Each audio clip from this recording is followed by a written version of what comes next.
आज मैं इस 2 मीटर कपड़ों से एक खूबसूरत कुर्ती की डिज़ाइन बनाऊंगी स्लीव्स और नेक डिज़ाइन के साथ। Hello friends, welcome to my channel. Kurti की इस डिज़ाइन को बनाने के लिए पहले मैं इस कपड़े को उल्टा करके चारों पार्ट में फोल्ड कर लेती हूँ। मैंने यहाँ पे इस कुर्ती का जो लेंथ है 2 मीटर कपड़ों में 39 इंच आएगा, तो मैंने यहाँ पे 39 इंच पूरा कपड़ा ले लिया। आप आपके अकॉर्डिंग ये लेंथ रख सकते हो। वैसे शॉर्ट कुर्ती का जो लेंथ है 36-37 तक ही आता है। कुर्ती का जो नेक पैटर्न है उसे बनाने के लिए मैंने शोल्डर यहाँ पे 8.5 पे मार्क कर लिया।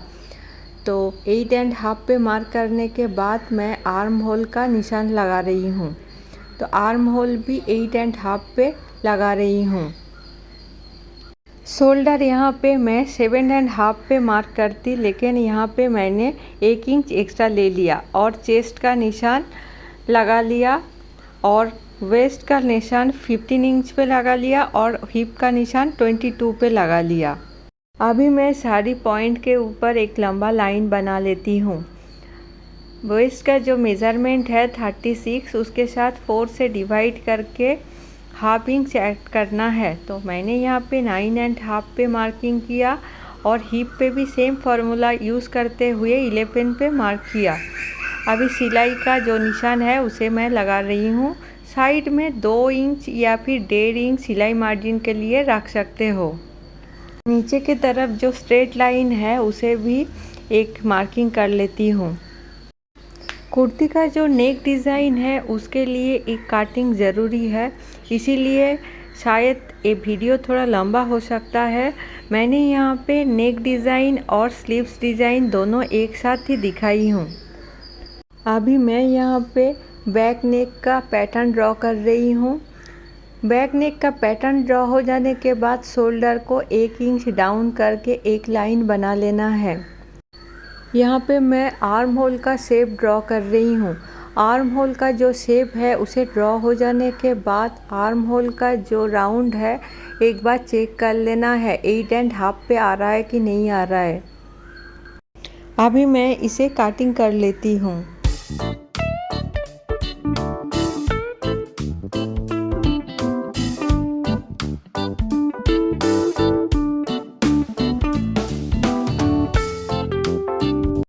फ्रंट वाला पार्ट को मैंने निकाल लिया और बैक वाला जो पार्ट है उसे मैं यहाँ पे देखिए हाफ इंच मैंने शोल्डर को जो एक्स्ट्रा रखा था, अभी मैं बैक पार्ट में इसे कटिंग करके निकाल देती हूँ।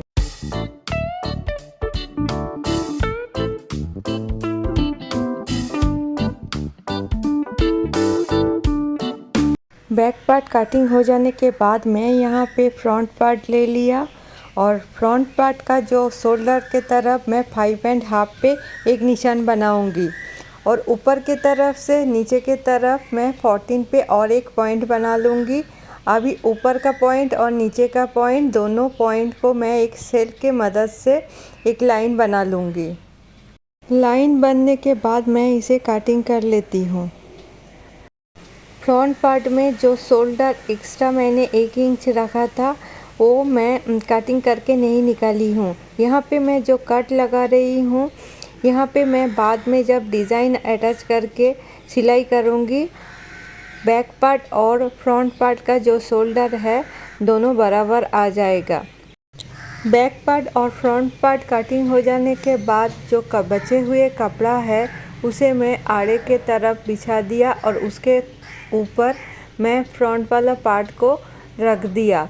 यहाँ पे देखिए जो कपड़ा मैंने काटी थी उसके ऊपर हाफ इंच एक्स्ट्रा रखते हुए उसके ऊपर मैंने इस तरह से कपड़ा लगा दिया और इसे कटिंग कर लेती हूँ। फ्रंट वाला पार्ट और जो आड़े में जो कपड़ा मैंने कट किया था दोनों एक साथ लेके शोल्डर को 1 इंच डाउन करके कटिंग कर लेना है। यहाँ पे देखिए जो आड़े में मैंने कपड़ा कट किया था उसके नीचे के तरफ ऐसे फोल्ड करते हुए एक सिलाई कर लेना है। अभी जो बचे हुए कपड़ा है उसी से मैं स्लीव्स का कटिंग कर लेती हूँ। तो बचे हुए जितना कपड़ा है उसका लेंथ है 16, तो मैंने यहाँ पे 16 इंच पूरा ले लिया और फोल्ड के पार्ट के तरफ मैं 3 इंच एक्स्ट्रा रख के एक लंबा लाइन बना लेती हूँ। लाइन बन जाने के बाद मैं यहाँ पे ऊपर के तरफ से 3.5 पे एक निशान बना देती हूँ। 3.5 पे मार्किंग करने के बाद मैं यहाँ पे जो 3 इंच एक्स्ट्रा लिया था उसे छोड़ के मैं 8 पे एक पॉइंट बना लेती हूँ। जब मैं गुलाई का शेप दूंगी तब मेरा आर्म होल 8.5 पे आ जाएगा। नीचे के तरफ भी सेम 3 इंच छोड़ते हुए 5 पे सिलाई का एक पॉइंट बना लेना है। अभी दोनों पॉइंट को एक साथ सेल के मदद से मिला देती हूँ। इसके साइड में 1.5 इंच या 2 इंच सिलाई मार्जिन के लिए रख देना है और इसे मैं कटिंग कर लेती हूँ।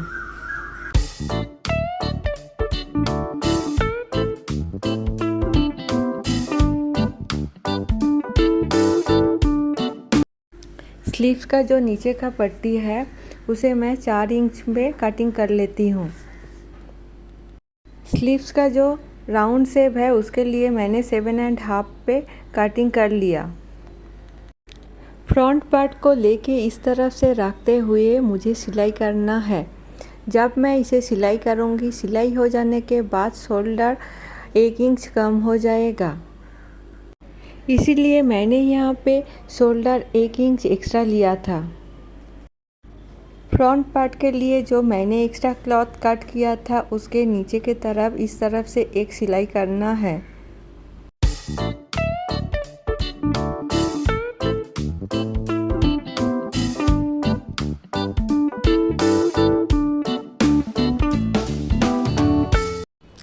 इसे सिलाई करने के बाद फ्रंट पार्ट को मैंने जिस तरफ से रखते हुए दिखाई थी सिलाई करना है, उसी तरफ रखते हुए इसे सिलाई करना है। दोनों साइड पे सीम इसी तरीके से सिलाई करना है।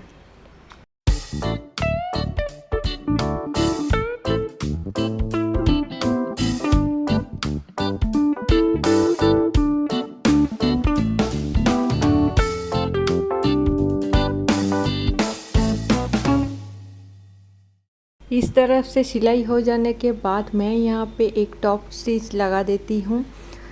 टॉप स्टिच लगा के एकदम नीचे तक लेके जाना है और साइड में जो कपड़ा खुले हुए है उसके ऊपर से सिलाई करते हुए साइड के तरफ आ जाना है। मैं यहाँ पे देखिए साइड पे जो खुले हुए कपड़े हैं उसके ऊपर से सिलाई लगाते हुए ऊपर तक सिलाई कर लूँगी और बाद में जो एक्स्ट्रा क्लॉथ है उसे मैं कटिंग करके निकाल दूँगी।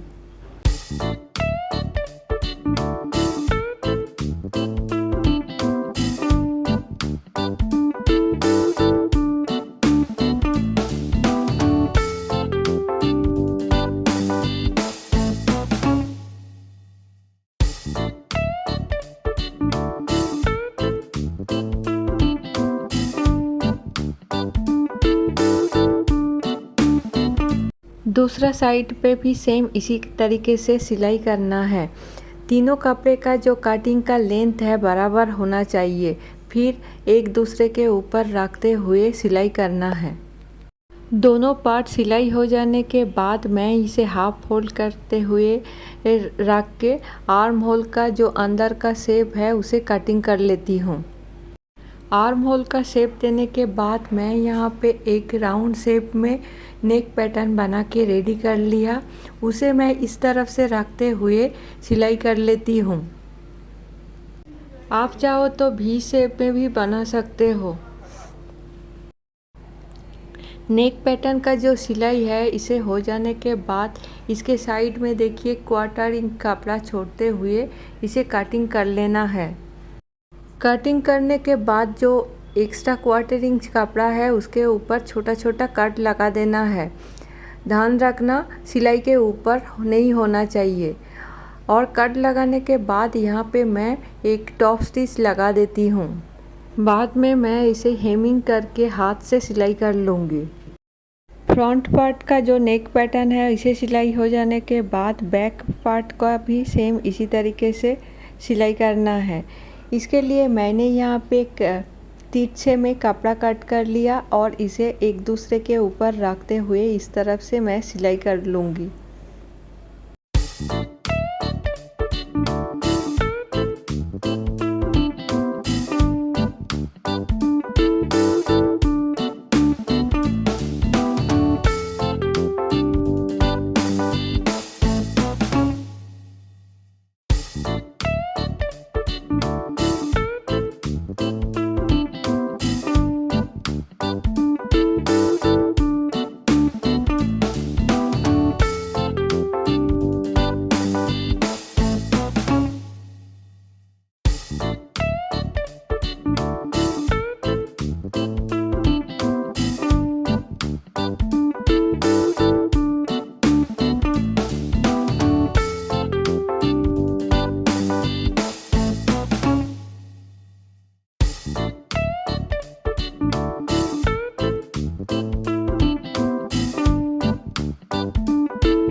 बैक नेक का जो पट्टी है उसे लगाने के बाद मैं फ्रंट वाला पार्ट को इसके ऊपर रखते हुए शोल्डर को जॉइन कर लेती हूँ।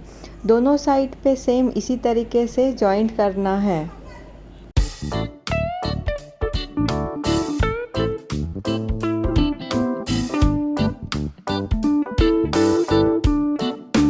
फ्रंट पार्ट का जो नेक है उसे मैंने हेमिंग कर लिया था और बैक पार्ट का जो नेक है उसे इस तरफ से रखते हुए एक सिलाई करना है।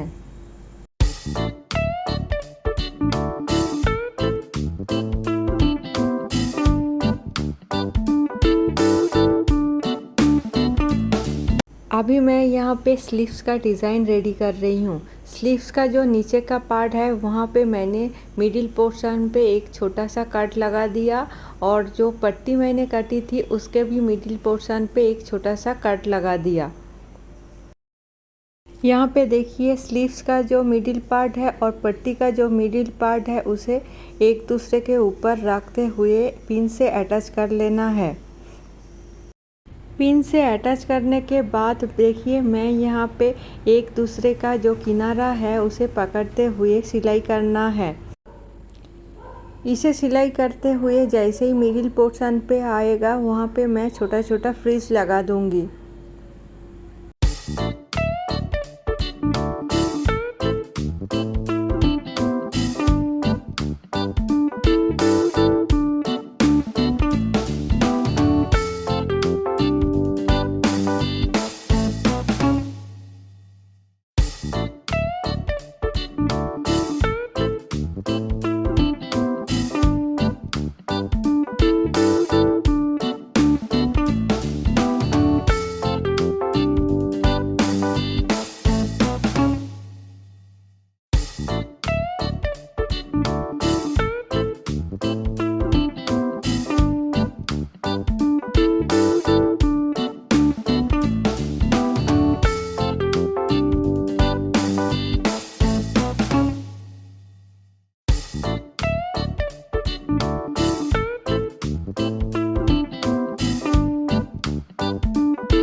स्लीव्स का जो नीचे का पार्ट है उसे सिलाई करने के बाद मैं स्लीव का जो ऊपर का पार्ट है उसके मिडिल पोर्शन पे एक कांची से काट लगा दिया और शोल्डर का जो मिडिल पोर्शन का जॉइंट है उसी लेके मैंने यहाँ पे पिन से अटैच कर लिया।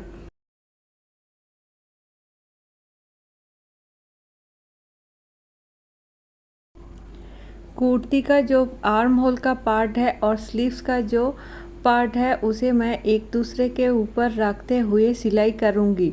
जैसे जैसे सिलाई ऊपर के तरफ आएगा वहाँ पे जैसे मिडिल पोर्शन आएगा वहाँ पे मैं छोटा छोटा फ्रिज लगाऊंगी।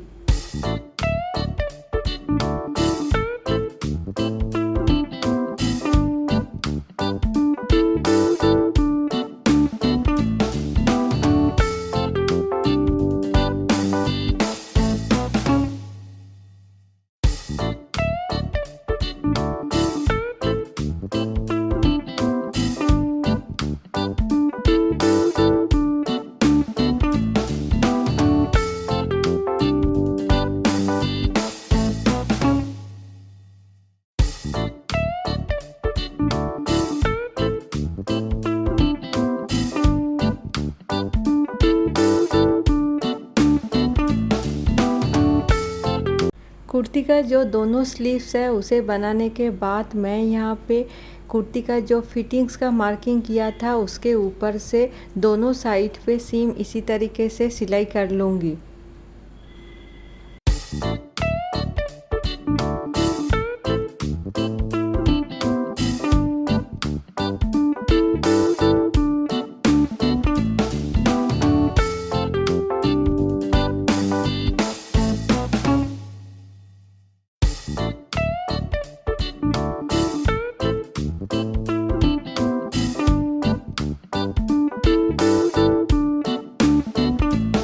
मैंने यहाँ पे कुर्ती का जो दोनों साइड का फिटिंग सिलाई है उसे मैंने कर लिया।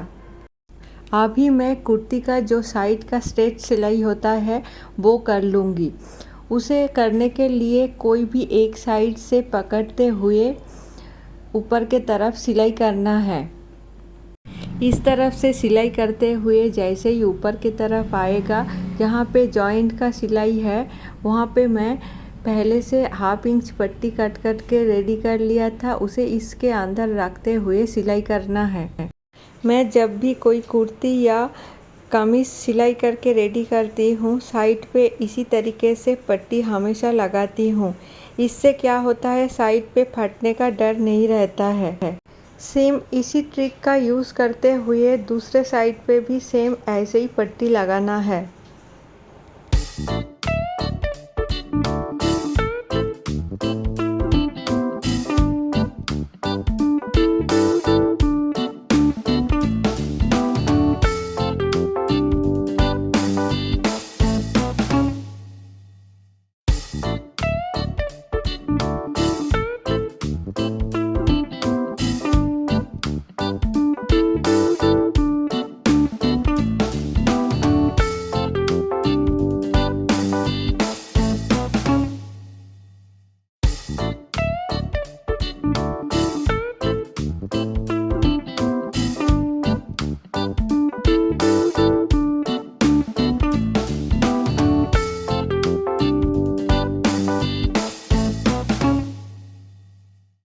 इसी तरीके से सिलाई हो जाने के बाद इस कपड़े को सीधा कर लेना है और इसके किनारा होते हुए पूरा सिलाई कर लेना है।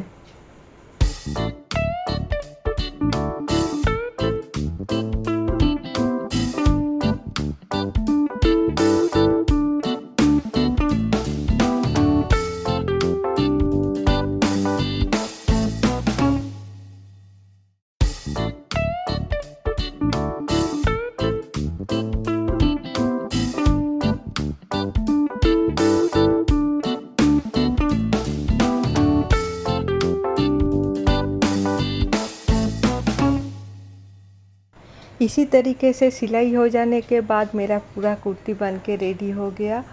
और फ्रंट का जो नेक डिज़ाइन है इसे मैं सुई धागा के मदद से अभी मैं बना लूँगी।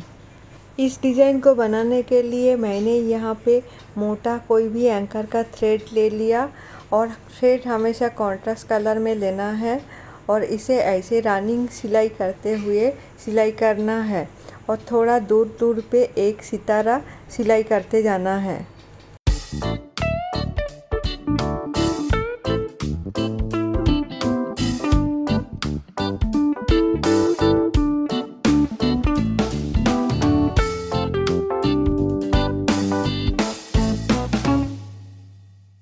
पूरा कुर्ती बनने के बाद इसका लुक कुछ इस तरह से आया है।